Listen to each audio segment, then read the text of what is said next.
ভাইয়া তোমাদের ঢাকা বিশ্ববিদ্যালয়ের ফর্মেটে ভর্তি পরীক্ষা কিন্তু 25 জানুয়ারি, খুব বেশি একটা সময় বাকি নেই। তো এই লাস্ট 10 ডেজে তোমরা কোন টপিকগুলো এই অল্প সময়ের ভিতরে পড়ে ঢাকা বিশ্ববিদ্যালয়ের ফর্মেটে ভালো একটা ফলাফল করতে পারবে। তো এখানে বাংলা, ইংরেজি আর সাধারণ জ্ঞান এই তিনটা বিষয়ের কথাই কিন্তু বলবো। তাকে আমি বাংলায় আসি। বাংলার ক্ষেত্রে তুমি কি করবে জানো? বাংলার ক্ষেত্রে তুমি বাংলা ফার্স্ট পেপারে আর তোমার পুরো শর্ট সিলেবাসটা অনেক ভালো করে পড়বা। শর্ট সিলেবাসে 7টা গদ্য, 7টা পদ্য, 7টা গদ্য অ্যান্ড 7টা পদ্য তুমি এখান থেকে মাস্ক ভালো করে পড়বা। এখান থেকে শুধু তুমি যে এমসিকিউ না, এমসিকিউর পাশাপাশি রিটেনে 10 মার্ক কমন পাবা।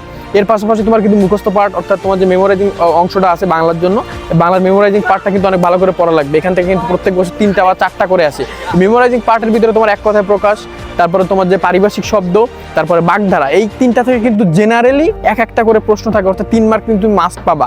এর পাশাপাশি তোমার যদি বাংলা দ্বিতীয় পত্রে যায়, বাংলা দ্বিতীয় পত্রে তোমার কয়েকটা সিলেক্টিভ টপিক আছে। সিলেক্টিভ টপিক যেমন তোমার বেসিক্যালি যদি বলি, তোমার শুদ্ধ উচ্চারণ, শুদ্ধ বানান, তারপরে তোমার বেসিক্যালি কাল জেনারেলি আসে না, তারপরে আসার সম্ভাবনা বেশি, কারণ এখান থেকে অনেক স্ক্রুটিনাইজ করে তোমার কোশ্চেন করা যায়।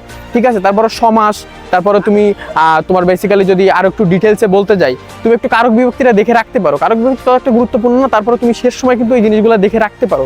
এখান থেকে প্রশ্ন কিন্তু আসতে পারে। বাট তোমার মানে আমি বলবো যে বেসিক্যালি তোমরা এই যে জিনিসগুলোর কথা বললাম, যে টপিকগুলোর কথা বললাম, এই টপিকগুলো ভালো করে পড়ো, বাট সব টপিকের উপরে মোটামুটি একটা ভালো দক্ষতা রাখার চেষ্টা করবা।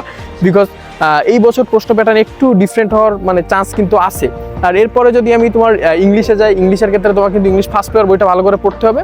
মানে তোমার শর্ট সিলেবাসটা তুমি অবভিয়াসলি একটু ভালো করে পড়ার চেষ্টা করবা, কারণ এখান থেকে কিন্তু রিটেনে তুমি অ্যারাউন্ড 15 মার্কস, মানে 15 মার্ক তুমি মাস্ট কমন পাবা। ঠিক আছে, আর তোমার গ্রামারের ক্ষেত্রে অল্প একটা টপিকে শেষ সময় রিভিশন করো। লাইক তোমার পার্টস অফ স্পিচটা একটু দেখো, তার সাথে সেন্টেন্সটা একটু দেখো, তারপরে তোমার টেন্সের ব্যবহার দেখো, তারপরে তোমার সাবজেক্ট ভার্ব এগ্রিমেন্ট দেখো, তোমার রাইট ফর্ম অফ ভার্ব দেখো, ভয়েস সেন্স দেখো, ন্যারেশন দেখো। এই যে 6টা টপিক বললাম, এই 6টা টপিক তোমার ইংলিশের জন্য এনাফ। এর পাশাপাশি কি করবা? এর পাশাপাশি ইংলিশে মেমোরাইজিং এর জন্য তুমি ভোকাবুলারি পড়ো, কারেক্ট স্পেলিং পড়ো, অ্যাপ্রোপ্রিয়েট প্রিপোজিশন পড়ো, এই 3টা পড়ো। এখান থেকে তুমি কমপক্ষে 10 মার্ক কিন্তু তুমি কমন পাবে।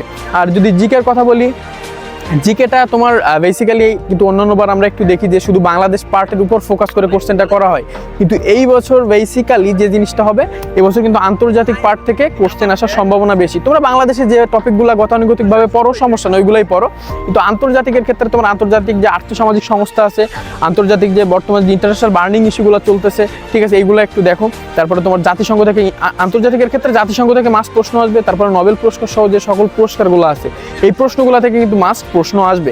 এর সাথে সাথে তোমার আন্তর্জাতিক মানের যে খেলাধুলাগুলো হয়, খেলাধুলা থেকে কিন্তু বেসিক্যালি আন্তর্জাতিক প্রশ্ন আসে, খেলাধুলা থেকে প্রশ্ন আসে। ঠিক আছে, তো এই যে টপিকগুলো তোমাকে বললাম, তোমরা আন্তর্জাতিকটা কিন্তু নেগলেক্ট করিও না। আর বাংলাদেশ পার্টে তোমরা যেগুলো পড়তো ওইগুলাই পড়ো। ঠিক আছে, এইটার সাজেশন তুমি আগে অনেকবার তোমাদের প্রোভাইড করছি। তো এই টপিকগুলো যদি তুমি পড়তে পারো, শেষ সময় তুমি ভালো একটা ফলাফল করতে পারবে। ঠিক আছে, তো এই শেষ সময় ফাঁকি না দিয়ে একদম শেষ দিন পর্যন্ত যদি তুমি লেগে রাখতে পারো, তাহলে মনে করো তোমার ঢাকা বিশ্ববিদ্যালয়ে চান্স নিশ্চিত। ঠিক আছে, তোমার ঢাকা বিশ্ববিদ্যালয়ে চান্স পাওয়ার জন্য এই শেষ সময় সর্বোচ্চ পরিমাণ কিন্তু ইফোর্ট দেওয়া লাগবে।